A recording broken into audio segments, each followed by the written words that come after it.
प्रस्तुति news room.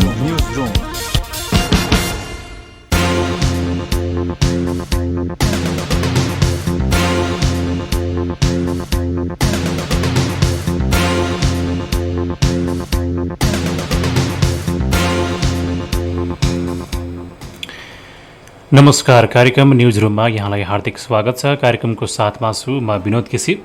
कार्यक्रम news रूमभित्र हामी विभिन्न समसामयिक विषयवस्तुमा रहेर कुराकानीहरू गर्छौँ भने आज विशेष गरी न्यायालयको विषयमा हामी आज कुराकानी गर्न गएका छौँ। जसरी पत्नी हत्यामा जन्मकैदको सजाय पाएका सशस्त्र प्रहरीका पूर्व डीआईजी रञ्जन कोइरालाको कैद घटाउने प्रधान न्यायाधीश चोरेन्द्र शमशेर जबरा र न्यायाधीश तेजबहादुर केसीको फैसला पुनरावलोकन हुने भएको छ। हिजो महान्यायाधिवक्ता कार्यालयले दिएको निवेदन सुनुवाई गर्न हिजो बसेको न्यायाधीश बमकुमार श्रेष्ठ, प्रकाश कुमार ढुङ्गाना र कुमार रेग्मीको पुनर्जलासले प्रधान न्यायाधीश समेतले बेन्चले भने जस्तो हत्याको घटना भवितव्य नभएको ठहर गरेको छ। यो सुनियोजित रूपमा चाहिँ घटना घटाइएको भनेर पनि यो चाहिँ सिफारिस यो चाहिँ एउटा भएको छ। अब यो चाहिँ विशेष गरी प्रधान न्यायाधीशको फैसला अब यो पुनरावलोकन हुँदैछ र यो भवितव्य मान्न सकिँदैन भन्ने कुराहरू पनि आइरहेको छ भने यो सुनियोजित रूपमा पनि आएको छ। अब यो पुनरावलोकन गर्न अनुमति दिएपछि अब महान्यायाधिवक्ता कार्यालयले दिएको निवेदन अब बल्ल मुद्दाको रूपमा चाहिँ अगाडि बढ्नेछ। अब आजसम्म मुद्दा दोहोऱ्याइ पाऊँ भन्ने निवेदन थियो भने अब आदेश प्राप्त भएपछिको मुद्दाको दर्ता हुन्छ। सर्वोच्चका सूचना अधिकारीले पनि यो विषयमा चाहिँ जानकारी गराउनु भएको छ भने विशेष गरी अब यो विषयमा चाहिँ नि अब के हुन्छ, यो न्यायालयमाथिको प्रश्न जसरी आएको छ यसको अब चाहिँ समाधान कसरी अगाडि बढ्ला र यसलाई चाहिँ अन्य दलका नेताहरू, अन्य दलका सदस्यहरूले पनि कसरी चाहिँ नि हेर्ने गर्छन् भन्ने विषयमा पनि अहिले यो जुन आइरहेको छ अब यसमा अन्य दलको चाहिँ नि भनाइ के छ, आज हामी यो विषयमा चाहिँ रहेर कुराकानी गर्न गइरहेका छौँ। र विशेष गरी विवेकशील जसरी प्रदेश नम्बर 3 का सांसद हुनुहुन्छ आज हाम्रो कार्यक्रममा, विवेकशील साझा पार्टीका हुनुहुन्छ विराज भक्त श्रेष्ठ। आज हामी उहाँसँग कुराकानी गर्छौँ, उहाँको यो विषयमा धारणा के छ र सँगसँगै विवेकशील साझा पार्टीको यो विषयमा धारणा के छ भन्ने विषयमा आज हामी कुराकानी गर्न गएका छौँ। आउनुहोस् कार्यक्रममा स्वागत गरौँ प्रदेश नम्बर 3 का सांसद विवेकशील साझा पार्टीका नेता विराज भक्त श्रेष्ठज्यू। विराजी, यहाँलाई कार्यक्रममा स्वागत छ। विराजी, अब हामी कुराकानी सुरुमै गरौँ न। अब जसरी यो पूर्व डीआईजी रञ्जन कोइरालाको विषयमा जुन आएको छ र जुन असार 15 गते जुन एउटा निर्णय भयो, यसलाई चाहिँ विवेकशील साझा पार्टीले कसरी हेरेको छ? अब यसमा हजुरले अलिकति पहिला चाहिँ मैले अलिकति सचाउनु पर्ने भयो। अहिले चाहिँ अब हामी विवेकशील साझा चाहिँ हजुर तर त्यसको अब साथीहरूले एकताको प्रयास दुईटैतिरबाट पनि भइ नै रहेछ। सो मैले चाहिँ अहिले हजुरको साझा पार्टीको भन्दा पनि कृषिको सहितबाट तपाईँलाई केही कुराहरू र अहिले आम सर्वसाधारणमा चाहिँ यो कुरा कसरी यसले असर पारेको छ भन्ने कुराहरू चाहिँ म तपाईँलाई मैले बुझे अनुसार भन्न सक्छु। हजुर। सो यो चाहिँ के छ भन्दा तपाईँहरूले एउटा जानकारीको लागि यो चाहिँ सर्वोच्च अदालतले कुन चाहिँ भनिन्छ अदालती व्यवस्थालाई टेकेर गरेको भन्दाखेरि यो चाहिँ 188 नम्बर भन्ने कुरा हुन्छ। यो 188 नम्बरमा टेकेर चाहिँ गरे हो। यो प्रकरण नम्बर चाहिँ तपाईँको 48 हो। निर्णय नम्बर चाहिँ 7752 नम्बरको निर्णय हो यो। तर यो व्यवस्थाले चाहिँ के पनि उल्लेख गरेको छ भन्दाखेरि यो व्यवस्थाले चाहिँ अपवादको तरिकाले चाहिँ यसलाई सदुपयोग गर्न पाउने भनेर राखेको कुरा हो कि यो। तर मैले भने हाम्रो पूर्व डीआईजी रञ्जन कोइरालाको केस अपवाद त होइन, होइन? त्यो त तपाईँको एउटा प्रकरण हत्या नै हो भन्ने कुरा त यो भइसकेको छ, होइन? सो मैले चाहिँ अलिकति यो प्राविधिक कुरा र कानुनी कुरा पनि किन राख्न खोजिया भन्दाखेरि सो द्याट तपाईँको एफएम मार्फतबाट चाहिँ सर्वसाधारणले पनि यसको बारेमा अलिकति कानुनी व्यवस्था के छ भनेर पनि जानकारी पाओस् भनेर अलिकति भूमिका बाँधे हो।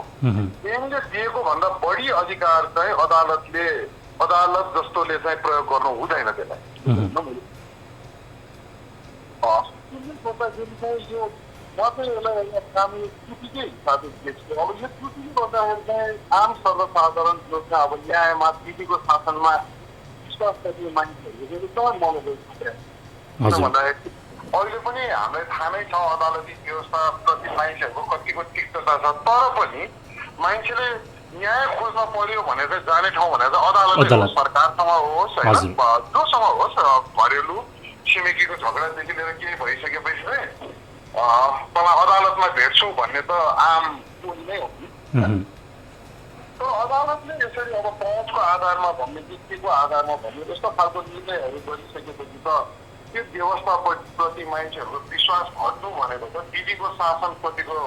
विश्वास नै घट्नु। अहिले तपाईँले एउटा कुरा याद गर्नु भएको छ भए आम मान्छेले पनि कुनै खालको दुःख सरकारबाटै पायो भने पनि अदालतको एउटा ढोका मेरो लागि खुल्ला छ, एउटा म सार्वभौम नेपाली भएकोले भन्ने चिजलाई नै यसले चुनौती दिएको छ होइन। सो अब यो अहिले विडम्बना के छ भन्दा एक कोभिडको कहर, अब अहिले तपाईँकै एफएम मार्फतबाट भनौँ न, अहिले सुनिराख्नु भएको श्रोताहरू जो चाहिँ पहिला भए सार्वजनिक यातायात हुन्थ्यो होला, पसलमा बसिरहेको, अहिले सबैको मनमा नै एउटा चिन्ता छ।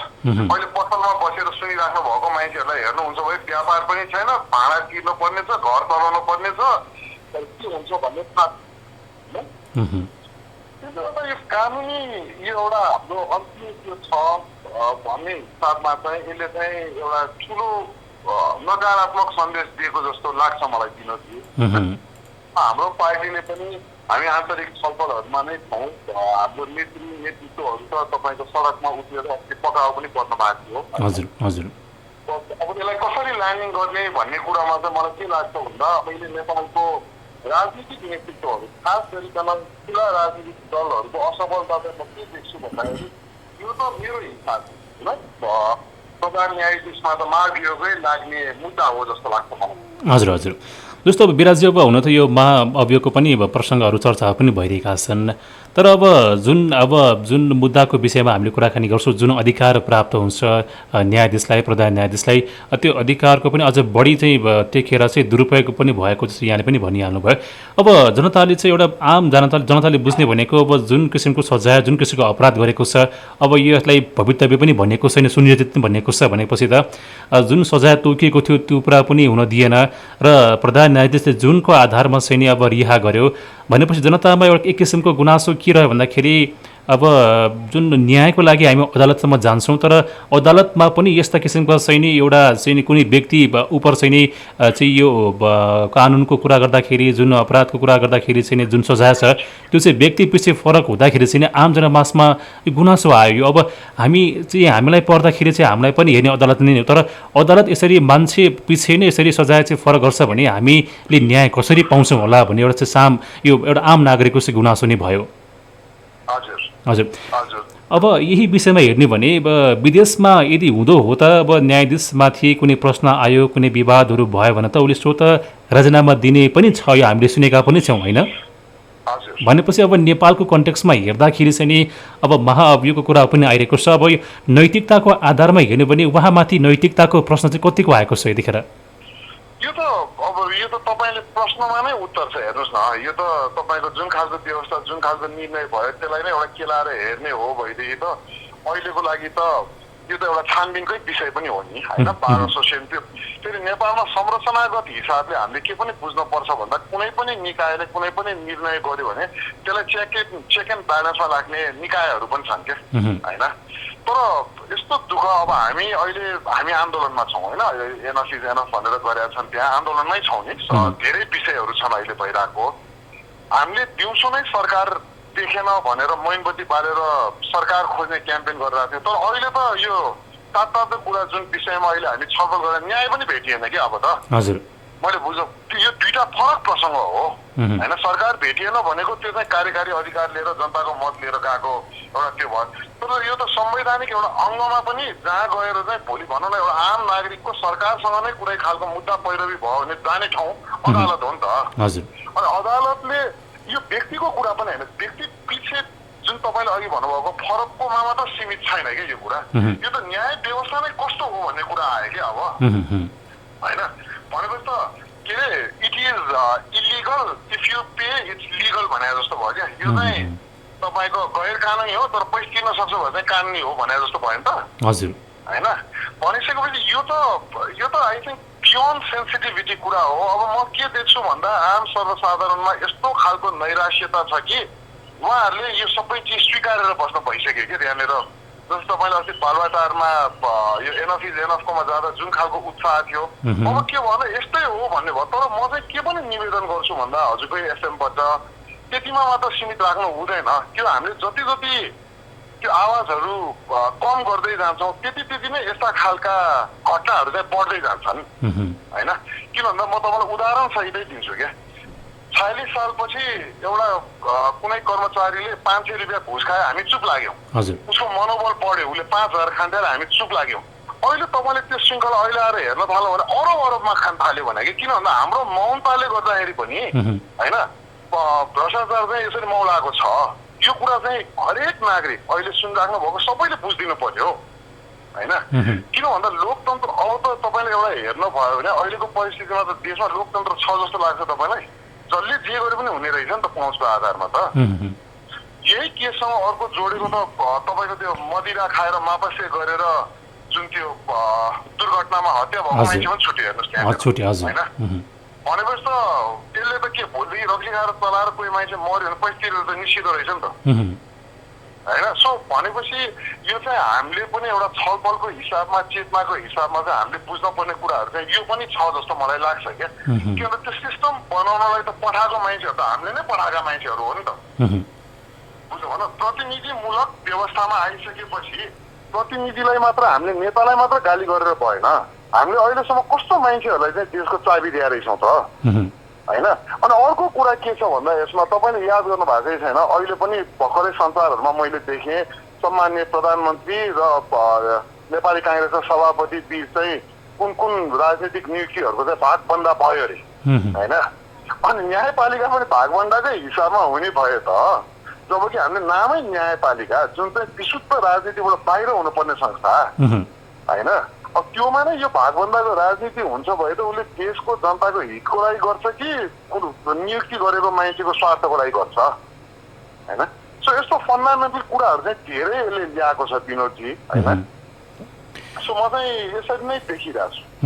अब विराजी अब यसै बिचमा चाहिँ अब महाधिवक्ताको कार्यालयले चाहिँ अब पुनरावलोकनको लागि निवेदन पनि दियो र अब चाहिँ त्यो मुद्दाको रूपमा चाहिँ जाँदैछ होइन अब यो चाहिँ अब बहसको विषय पनि बनेको छ अब हामीले जसरी अब जुन प्रधान न्यायाधीश चोलेन्द्र शमशेर जबराको विषयमा कुराकानी गर्छौँ अब सरकारले संरक्षण गर्यो कि भनेर पनि एउटा प्रश्न आउँदै गर्दाखेरि अब महाधिवक्ता भनेपछि त्यसमा पनि सरकारको त हात हुन्छ भनेपछि सरकार आफैले नै यो चाहिँ सच्याउनको लागि चाहिँ यो कुरा अगाडि आएको होला कि अब यहाँको मूल्याङ्कन के छ यो अलि तपाईँले आज विषय नै यस्तो गम्भीर म पनि एकदम चिन्तित र चासो मेरो पनि आज म मेरो कानुनी परामर्शको एउटा टिम पनि छ उहाँहरूसँग पनि सल्लाह गरिरहेको थिएँ अब यसलाई अलिकति ब्याकएन्डबाट हेर्ने हो भएदेखि न्याय परिषद भन्ने एउटा छ न्यायाधीशको नियुक्तिको लागि अहिले तपाईँले याद अझ त्यो स्वीकृति चाहिँ राष्ट्रपतिले गर्नुभयो कि हजुर हजुर अहिले न्यायपालिकालाई भनौँ न कार्यपालिकाप्रति कुनै खालको जवाबदेहिता अथवा त्यो कारवाही गर्नको लागि एउटा सिस्टम चाहिँ छ तर त्यो गर्दा तपाईँले याद गर्नुभयो भने त्यो न्याय परिषदमा बहुमत अहिले नै हाम्रो नेकपाको छ नेकपाको हजुर होइन त्यो नेकपाको भइसकेपछि कस्तो छ भन्दाखेरि अब त्यसमा त्यसै पनि प्रतिपक्ष दलको त हामीले भूमिकै देखाएको छैनौँ नेपालमा अहिले प्रतिपक्ष छैन होइन त्यो आवाज उठाएर त्यसलाई अलिकति राजनीतिक हिसाबले सन्तुलित गर्ने खालको वातावरणबाट हामी वञ्चित भएको छौँ अहिले कस्तो छ भन्दाखेरि श्रीमान प्रधान न्यायाधीश पनि कस्तो परिबन्धमा हुनुहुन्छ भन्दाखेरि उहाँलाई माग वियोग लाएर त्यहाँबाट हटाएर अर्को मान्छेलाई ल्याउने व्यवस्थाको साँचो भनेको अहिले नेकपासँगै मात्र छ मैले भन्न खोजेँ डाइनामिक्स बुझ्नुभयो तपाईँले भनिसकेपछि अब त्यहाँनिर चाहिँ उहाँहरू अलिकति जवाबदेही भएर जिम्मेवार भएर काम गर्नुपर्ने ठाउँमा छ तपाईँले भन्नुभएको छ सरकार र सरकारको महान्यायाधिवक्ताको कुरा र यो कुरा छ अहिले उहाँहरूको स्पष्ट बहुमत भयो बेला त आई डोन्ट नो मेरो विचारमा उहाँहरूले अब संसदीय दलमा कुरा गर्नुपर्ने हो कि पार्टीमा कुरा गर्नुपर्ने गर्नु पर्यो यो इस्यु हो हजुर हजुर होइन तपाईँ हामीले आज यो कुरा गरिराख्दा आम सर्वसाधारणले सुनिराख्दा त के भन्दा हामीले दबाब मात्र दिने हो यो गलत भइरहेको छ भनेर तर हामीले विधिको शासनमा त त्यसको एउटा प्रक्रियाको हिसाबमा त्यो त्यहाँ छ भन्ने कुरा सबैले बुझ्नु पर्यो भने के होइन म त के पनि तपाईँकै च्यानलबाट निवेदन गर्छु भन्दाखेरि सबैले आफ्नो जनप्रतिनिधिलाई एकचोटि फोन गरौँ चुनाव बेला हात जोडेर घर घरमा भोट माग्न आए मान्छेहरू होइनन् र उनीहरू होइन आज उहाँहरूलाई एकचोटि कल गरेर भनौँ न के भयो यो न्यायको बारेमा तपाईँ के बोलिराख्नु भएको छ के मैले नबुझ्या हो कि भनेर एकचोटि बुझौँ न भोट दिएपछि जिम्मेवारी सक्यो होइन त्यसपछि यो खालको काम भइसकेपछि एकचोटि उत्तरदायी पनि बनाऊ न होइन सो म चाहिँ यसरी देख्छु विनोदजी जस्तो अब विराजी अब यही विषयमा जस्तो अब जुन चाहिँ नि अब न्याय र जुन त्यसमा यहाँले यहाँ भनिहाल्नुभयो जुन बहुमतको सरकार नेकपाको र त्यसबाट नै अब छाने जुन प्रक्रियामा चाहिँ जुन बढी पहुँच नै अब नेकपाको रहन्छ भनेपछि जुन व्यक्तिहरू जुन चाहिँ अब प्रक्रियाहरू छानिन्छ जुन सिस्टमहरू बस्छ त्यसमा अब जुन बढी चाहिँ मत प्राप्त चाहिँ दल रहन्छ भने उसको भूमिकाको चाहिँ नि एउटा जुन किसिमको चाहिँ उत्पादन चाहिँ राम्रो हुनुपर्ने थियो त्यो नभएको कारणले गर्दाखेरि जुन अवस्थामा हामी छौँ भनेपछि अब यसमा चाहिँ प्रक्रियागतमा चाहिँ बहुमतको मात्रै चाहिँ त्यसमा हात हुनुपर्नेलाई चाहिँ अलिकति केही परिमार्जन गर्न सकिन्छ कि वा यो सिस्टमलाई पनि केही चाहिँ अब अलिकति अरू जुन विपक्षी दलले पनि त्यसमा चाहिँ अलिकति आफ्नो राय दिने किसिमको आफ्नो मत दिने हिसाबले किनभने यहाँ त बहुमत जसको छ उसैको चाहिँ नि चल्ने भयो तर यसमा चाहिँ अब बहुमतभित्र पनि त्यहाँ कुरा नमिल्न सक्छ होला भनेपछि प्रतिपक्षको पनि त्यहाँ भूमिका होस् र एउटा चाहिँ नि सबैको राय र सबैको चाहिँ नि मतबाट चाहिँ एउटा राम्रो व्यक्ति एउटा राम्रो सिस्टम बनोस् भन्नको लागि चाहिँ नि के गर्न सकिन्छ होला यो सिस्टम नै त्यसमा केही परिमार्जन गर्न सकिएला कि वा त्यस्तो केही गर्न सकिन्छ होला त अवश्य सकिन्छ किन भन्दाखेरि पहिला सुरु हामीले पनि फन्डामेन्टली एउटा के बुझ्नु पर्यो भन्दा हाम्रो संविधान काँचो छ होइन काँचो छ उत्कृष्ट छ संविधान उत्कृष्ट छ तर काँचो छ हजुर भनेपछि यो अहिले तपाईँको कार्यान्वयनको हिसाबमा जाँदाखेरि यसका त्रुटिहरूको बारेमा अहिले यस्ता विषयहरू आउनु आवश्यक पनि छ किन भन्दा यसले चाहिँ दीर्घकालीन समाधान दिन्छ अघि तपाईँले भन्नुभएको परिमार्जनको कुराहरूको ढोका खोल्छ होइन तर राजनीतिक नेतृत्व गरिरहेको दलहरूले पनि के बुझ्नु पर्यो भन्दा सर्टन विषयहरू केही विषयहरू चाहिँ त्यो चाहिँ सरकारले अथवा यसले नछुने विषयहरू छन् क्या धर्म त्यसपछि आएर न्यायपालिका भन्ने चिजहरू चाहिँ यो राजनीतिबाट बाहिर बस्ने पर्ने कुराहरू फेसिलिटेट गर्ने तर त्यसमा चाहिँ उसले हस्तक्षेपहरू नगर्ने होइन मैले दुईटा इक्जाम्पल मात्र दिएँ अरू पनि कुराहरू होला भनेपछि त्यतातिर जानको लागि अहिलेको यो डिस्कोर्स एउटा अपर्च्युनिटी पनि हो यो एउटा घटना भयो त्यसलाई हामी दुखी भएर नबस्छौँ तर यसबाट अब यो हुन नदिने व्यवस्थाको लागि त यसले के भन्यो भन्दाखेरि न्यायपालिकाले पनि आफ्नो अधिकारहरूलाई त दुरुपयोग गर्न सक्दो रहेछ नि त भनेपछि अहिले तपाईँले भन्नुभएको प्रश्नको पार्टको डिस्कोर्स अब सुरु गर्ने कि नगर्ने अब प्रमुख प्रतिपक्षको कुरा गर्दाखेरि त्यो मेरो विचारमा नस्योर 5 जनाको सदस्यमा 3 जना छ अहिले नेकपा क्षमामा 1 जना चाहिँ तपाईँको एउटा संयन्त्रबाट एउटा प्रतिपक्षी दलको भएर यो प्रब्लम आएको हो क्या होइन त्यो त बहुमतीय भयो अनुमोदन गर्ने राष्ट्रपति र सामान्य प्रधानमन्त्रीजीको अहिलेको सम्बन्ध अथवा अध्यादेशहरूको परिस्थिति भित्र हामी सबैलाई जानकारी छ भनेपछि अघि तपाईँले भन्नुभयो जस्तो यसलाई परिमार्जन गर्ने ठाउँहरू प्रशस्त छ र यो अवसर पनि हो भने क्या तर नियत थाहा हुनु पर्यो नि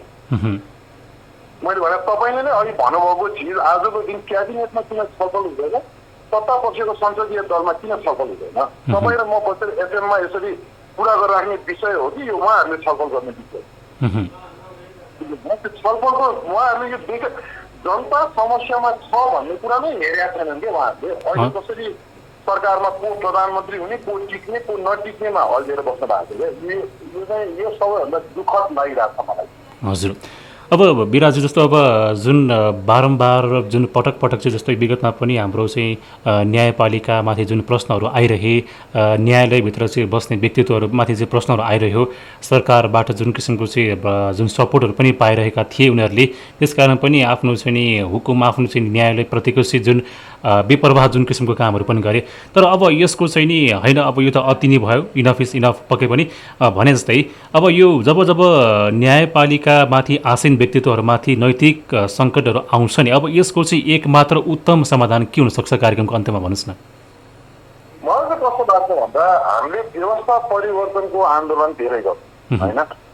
तर हामीले के बिर्सिरहेछौँ भन्दा पुजारी पार्टी छ भए मन्दिरको के दोष भने जस्तो भइरहेको थियो कि खास होइन किन भन्दा तपाईँले त्यो व्यवस्था परिवर्तन हुँदा अनुहार त त्यही हो नि त होइन। मैले भने अहिले स्वर्गकै विधान संविधान यहाँ ल्याएपछि होइन प्रवृत्ति हजुर नेतृत्व त त्यही हो भने क्या तपाईँ 40 सालदेखि तपाईँले को नयाँ अनुवाद देख्नुभयो भने क्या होइन। सो भन्यो भने त्यो व्यवस्था परिवर्तनको साइड भन्दा पनि नेपालले ठुलो मूल्य चुकाएर हामी यहाँसम्म आएका छौँ। यो व्यवस्थामा तपाईँलाई के चित्त बुझेन मलाई के चित्त बुझेन भन्ने कुरा हामीले के थाकिराख्यौँ भन्दा देश एकदमै अस्थिर भयो। स्थिरताको लागि हाम्रो पूर्वाग्रहहरू हामी थाकिराखेर अगाडि जान्छौँ भनेर भने हो होइन त हजुर। धेरैको त्यो छ अहिले पनि जस्तै कतिजना साथीहरूलाई हिन्दू राज्यका कुराहरू होला अहिलेसम्म पनि म सौहार्दपूर्ण वातावरण देख्छु। लोकतान्त्रिक व्यवस्था हो भोलि पिटिआई ल्याएर कसले के व्यवस्था ल्याउने भन्ने प्रावधान संविधानले पनि त्यहाँ होइन। तर मेरो मान्यता चाहिँ के होला अहिलेको व्यवस्थालाई परिमार्जित गर्दै लाने जुन अघि तपाईँले भन्दा यो चिज देखिसकेपछि अब यसलाई परिमार्जन कसरी परिमार्जन नै हो। अब व्यवस्था परिवर्तन गर्यो भने कि हामी फेरि केपी ओलीलाई नै प्रधानमन्त्री बनाउनलाई व्यवस्था परिवर्तन गर्नलाई अब बाटोमा उठ्ने मैले भने द्वन्द्व गर्ने हो त। मैले भने उहाँहरूले त कतिवटा व्यवस्थामा त शासन गरे मान्छेहरू हो त हजुर। अनि व्यवस्थालाई हामीले दोष दियौँ पहिलादेखि नै होइन। तर त्यो व्यवस्थालाई नेतृत्व गर्ने मान्छेलाई हामीले कहिले पनि जवाबदेही बनाएको छैनौँ। बुझ्नुभयो मैले भने हजुर हजुर। भनिसकेपछि अब चाहिँ यस्तै खालको डिस्कोर्स आज म एकदम तपाईँलाई पनि र इमेज च्यानल परिवारलाई पनि के धन्यवाद दिन्छु भन्दाखेरि यस्तो विषयहरूले नै समाजमा चाहिँ एउटा बहसको संवादको डिस्कोर्स सुरु गर्नुपर्छ होइन। त्यो भइसकेपछि आज सुनिराख्नु भएको श्रोताहरूले आफ्नो घर परिवारदेखि लिएर साथीभाइको सर्कलमा यो कुराहरू गर्न पर्यो। किन भन्दा मैले अघि पनि भने नि स्वर्गकै विधान ल्याएर पनि नेतृत्व गर्ने मान्छे पार्टी छ भने स्वर्ग त बन्दैन हजुर। सो भनेपछि अहिलेको लागि म तपाईँको च्यानलबाट के निवेदन गर्छु भन्दा व्यवस्था परिवर्तनको कसैले आएर तपाईँको दिमागमा रोक्छ भने त्यो किन गलत छ भन्दा त्यसको आर्थिक भारदेखि लिएर अस्थिरता चाहिँ नेपालले अहिले चुकाउन सक्दैन। यही संविधानमा हाम्रो कति खर्च भयो भन्नुहोस् त विनोदजी। पक्कै पनि अब अर्को बनाउनलाई फेरि हामी त्यही गर्ने अनि हामी जनता कर तिरे अब अहिले झन् कोरोनाको कहरमा मान्छेहरूले आफ्नो व्यापार व्यवसाय बन्द गरेर घरमा बस्न परेको छ। म जुन ठाउँमा छु न्यु रोड इन्द्र चोकतिर धेरै व्यापारीहरूले व्यापार गर्न नसकेर पसल छोडिसके। सरकारले आजको दिन के भनेको छ भन्दा दैनिक हिसाबले सरकार चलाउनलाई सरकारसँग तरलता छैन भने होइन। अब के व्यवस्था परिवर्तन कसरी गर्ने भने क्या भएको व्यवस्थालाई अघि तपाईँले एकदम राइट वर्ड युज गर्नुभयो परिमार्जन। सो मेरो चाहिँ यही कुराहरू हो विनोदजी। हुन्छ विराजजी, हामीले अब थोरै समय थियो हामीसँग र हामीले यो गहन विषयमा चाहिँ केही हदसम्म चाहिँ छलफल गर्ने मौका पायौँ र श्रोताले पनि पक्कै पनि यो विषयलाई चाहिँ एउटा विषयलाई चाहिँ बहस गर्ने र यसलाई चाहिँ अब आफ्नो तपाईँले यहाँ भने जस्तै अब आफ्नो जनप्रतिनिधिले चाहिँ फोन गर्ने बेला पक्कै पनि आएको छ र यो विषयमा चाहिँ उहाँको धारणा के छ, आवाज किन आएको छैन भन्ने विषयमा चाहिँ समय पक्कै पनि आएको छ भन्ने कुरा यहाँले गर्नुभएको छ। यो संवादको लागि धन्यवाद यहाँलाई विराजजी। एकदम यो अवसरको लागि एकदम धन्यवाद। अनि सुनिराख्नु भएको श्रोताहरूलाई पनि चिन्तित नहुनु, अहिले हामीसँग सकारात्मक बाहेकहरू विकल्प पनि छैन। यो कहर मैले देखे अनुसार चाहिँ के छ भन्दा कोरोना पछि अब यो आर्थिक सङ्कटहरू आउँदैछ, त्यसलाई हामी सबैजना मिलेर नै तयार हुनुपर्छ। समाजलाई अराजक हुन दिनु हुँदैन। हामी नेपालले धेरै ठुलो घाउहरू भरेर हामी यहाँ आएको छौँ, त्यसबाट अगाडि नै बढ्नुपर्छ भन्ने सबैमा हृदयदेखि निवेदन गर्न चाहन्छु। हजुर, हस्, धन्यवाद विराजजी यहाँलाई। उहाँ हुनुहुन्थ्यो प्रदेश नम्बर 3 बागमती प्रदेशका सांसद विराज भक्त श्रेष्ठ। यतिखेर कार्यक्रममा हुनुहुन्थ्यो। हामीले विशेष गरी आज अलिकति गहन विषयमा पनि छलफल गऱ्यौँ। त्यो विषयहरूलाई हामीले कतिको उजागर गर्न सक्यौँ वा सकेनौँ, तर जुन एउटा आम जनताको एउटै आवाज भनेको न्याय चाहिँ किन चाहिँ पूर्ण रूपमा हुँदैन, किन चाहिँ आदि मात्रै न्याय हुन्छ, जुन हदसम्म चाहिँ सजाय तोकिएको हुन्छ त्यो पनि व्यक्ति पछि र प्रवृत्ति पछि चाहिँ परिवर्तन किन हुन्छ, त्यो सच्याइन्छ किन सजाय, त्यो यो विषयमा चाहिँ आम जनताको गुनासो छ। पक्कै पनि सरकारले जुन हिसाबले चाहिँ अब महाधिवक्ताको कार्यालयबाट पुनरावलोकन भएको छ, पक्कै पनि यसको चाहिँ जहाँनिर जरो छ त्यो पक्कै पनि उखालेर फाल्नु आवश्यक छ। रञ्जना कोइरालाको प्रकरणमा पक्कै पनि सरकारले न्याय देला भन्ने अपेक्षा हामी पक्कै पनि गर्छौँ, तर त्यसको आवाज र बहस भने हुनु आवश्यक देखिन्छ। कार्यक्रम न्युज रुममा आज हामीले यसै विषयमा रहेर कुराकानी गर्ने प्रयास गऱ्यौँ। यो कुराकानी सँगसँगै म विनोद केसी पनि बिदा हुन्छु। इमेज न्युज FM 103.6 सुन्दै रहनुहोला। नमस्कार।